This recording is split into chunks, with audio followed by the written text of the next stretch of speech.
Bienvenidos a Visión RD Digital. Transmitimos por Ruta 66, Canal Altiz y Claro. Síganos en nuestras plataformas digitales como Visión RD Digital. En YouTube, suscríbanse, den like y comenten. Y como siempre, como cada semana, pues nos acompañan nuestro compañero Dionisio González y Vladimir Disla. Hola, buenas tardes. Buena, hacía falta en el segmento anterior. Sí. Gracias. Hiciste falta, claro. Gracias. Hoy tenemos un tema muy especial. Vamos a hablar sobre la reforma laboral. Hoy nos acompaña el licenciado Luis Manuel Vilches, abogado, especialista en derecho laboral y una de las voces críticas de la reforma a la ley del trabajo que se está discutiendo ahora mismo en el Congreso. Bienvenido, Luis. Muchas gracias por tenerme por acá. Encantado de estar acá.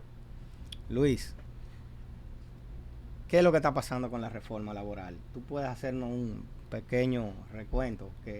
Porque tienen un tiempecito en eso. Vi que tú fuiste al Congreso. ¿Tuviste algún tipo de intercambio de ideas con varias personas? Hasta con un senador, hasta con Cholitín. Sí. Lo vi.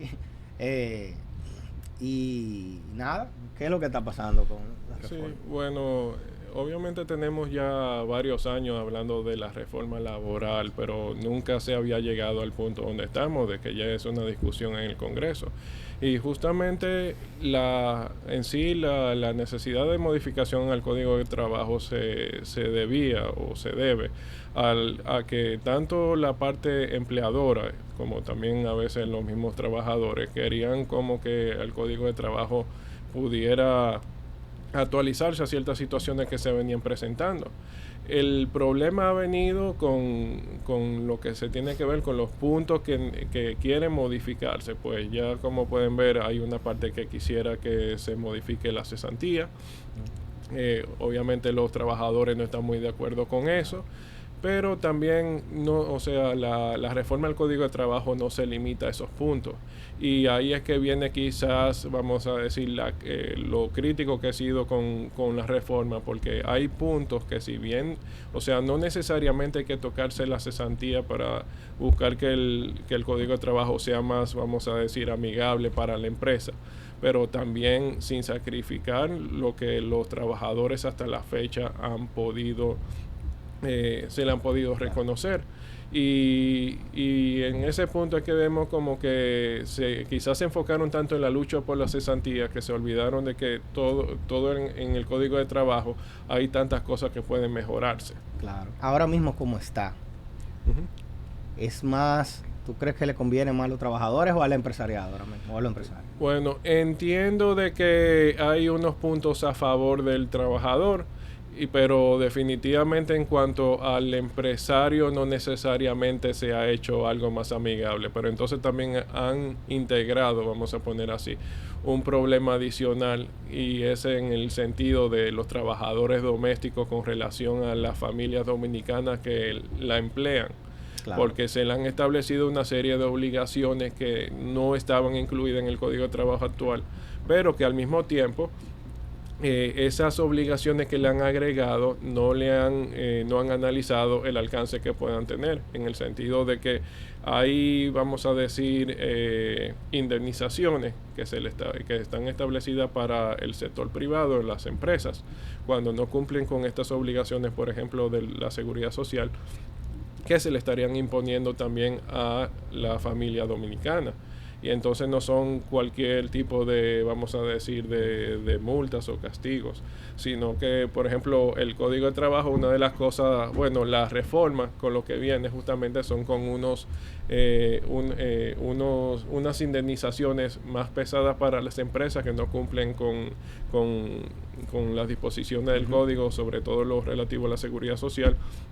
Y se entendería que esos mismos parámetros que se estarían utilizando para la empresa, que entiendo yo que si somos, vamos a decir, si nos vamos a lo que sería lógico, la multa que le correspondería, por ejemplo, sería la que tienen que ver con la microempresa, pero la multa de la microempresa alcanza casi los 200,000 pesos en cuando se trata de una falta grave. Entonces, una familia dominicana, uno ve que en capacidad de estar respondiendo a este tipo de castigo que establece el código cuando hay este tipo de incumplimiento. O sea, no lo definieron. No lo definieron, lo dejaron en el aire. Uh-huh. O sea, prácticamente es como decirte de que el trabajador doméstico tiene derecho a la protección de maternidad, pero no dice de qué manera tiene esa protección, porque la protección de la maternidad para el Código de Trabajo es amplia. O sea, te puedo decir Uh-huh. que, por ejemplo, tiene un lado que es de protección, de que no se te puede despedir o desahuciar durante tu estado de embarazo. Pero el Código de Trabajo para el trabajador doméstico no tiene ni despido ni desahucio. Entonces esa protección no existe, pero vamos a decir, va a crear una sensación de que sí, y por lo tanto un trabajador doméstico se puede ver empoderado en decir, no, tú no puedes sacarme de tu casa, a pesar de que ya la familia no la quiera tener ahí. En otro lado, que es la parte problemática, es lo que tiene que ver con la seguridad social, o sea, la protección maternidad te da un derecho a pre y postnatal, un pago de pre y postnatal, pero para eso tú tienes que cotizar en la seguridad social, pero no te dice entonces quién va a cotizar, porque por ejemplo la seguridad social te establece en 3 modalidades. Una de ellas es la que tiene el sector empresa, que es el contributivo, que ahí paga el trabajador un pedazo y paga la empresa otro pedazo. Pero en las 2 otras modalidades prácticamente la tienen abandonada sin ponerla en funcionamiento real, y es donde entraría, por ejemplo, el trabajador doméstico en principio, que sería en todo caso en el contributivo subsidiado. Ese podría ser una de las opciones, que ahí ya el mismo trabajador es que se responsabiliza de registrarse y cotizar, y el Estado pone una proporción también en esa colaboración. Tú elevaste un recurso de inconstitucionalidad y fue... Sí, pero ya el recurso de... Bueno, el primero que elevé fue cuando el Ministerio de Trabajo se le ocurrió la maravillosa idea de hacer una resolución de trabajador doméstico, sí, donde se establecía esa obligación de seguridad social. Sí. Entonces yo le decía, tú no puedes, porque el ministro de Trabajo no tiene esa atribución, entonces una resolución no puede modificar el Código de Trabajo. Entonces, pero ahora lo están indirectamente manejando a través del código, de una modificación del Código de Trabajo, donde sí podría, al ser una ley especial, sí podría establecerlo y modificar el código anterior en cuanto a esas disposiciones. Pero de la forma en que lo están haciendo es de una forma desorganizada, o sea, donde no saben qué tipo de consecuencias le van a crear a la familia dominicana con eso que están poniendo ahí.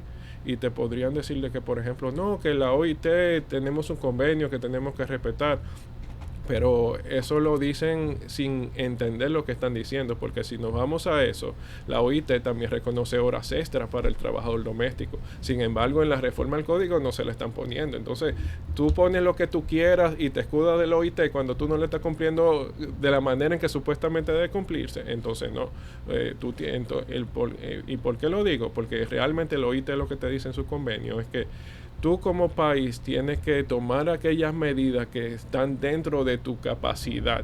O sea, si tu país no tiene, si tú entiendes que en tu país esta modalidad no funcionaría, tú no estás obligado a escogerla. Pero ellos te ponen frente a ti una bandeja con herramientas que tú puedes escoger, aquellas que tú puedes aplicar dependiendo del país en que tú eres.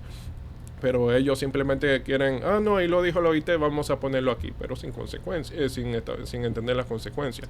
Eso por ahí. O sea, que totalmente ambiguo lo dejaron. Totalmente ambiguo. Sí. Pues en cuanto ya a empresas, te puedo decir de que hay ya una serie de puntos donde la reforma laboral se ha quedado corta, vamos a decir.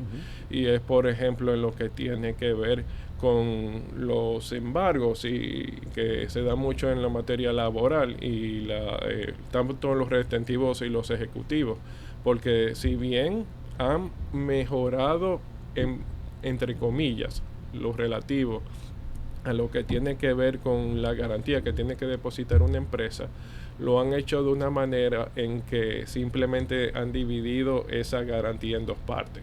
Originalmente tú tenías que depositar un duplo para suspender una sentencia. Ahora simplemente te dicen que tú tienes que depositar una garantía por ese valor, pero si viene otra sentencia, entonces tienes que depositar otra garantía. Yo se lo estaba señalando en todo este proceso.